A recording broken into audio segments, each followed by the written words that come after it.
Nah, dari hasil keterangan mereka bahwa mereka melakukan bersama dengan 3 orang lainnya yang kemudian kita tetapkan sebagai DPO.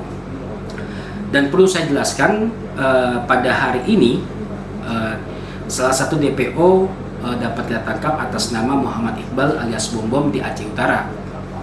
Itu berkat bantuan juga dari Satreskrim Polres Aceh Utara. Dan saat ini tim dari Polresta Banda Aceh sudah berjalan menuju Aceh Utara untuk menjemput yang bersangkutan. Kemudian akan kita kembangkan dan akan kita lakukan penyidikan lebih lanjut terhadap yang bersangkutan.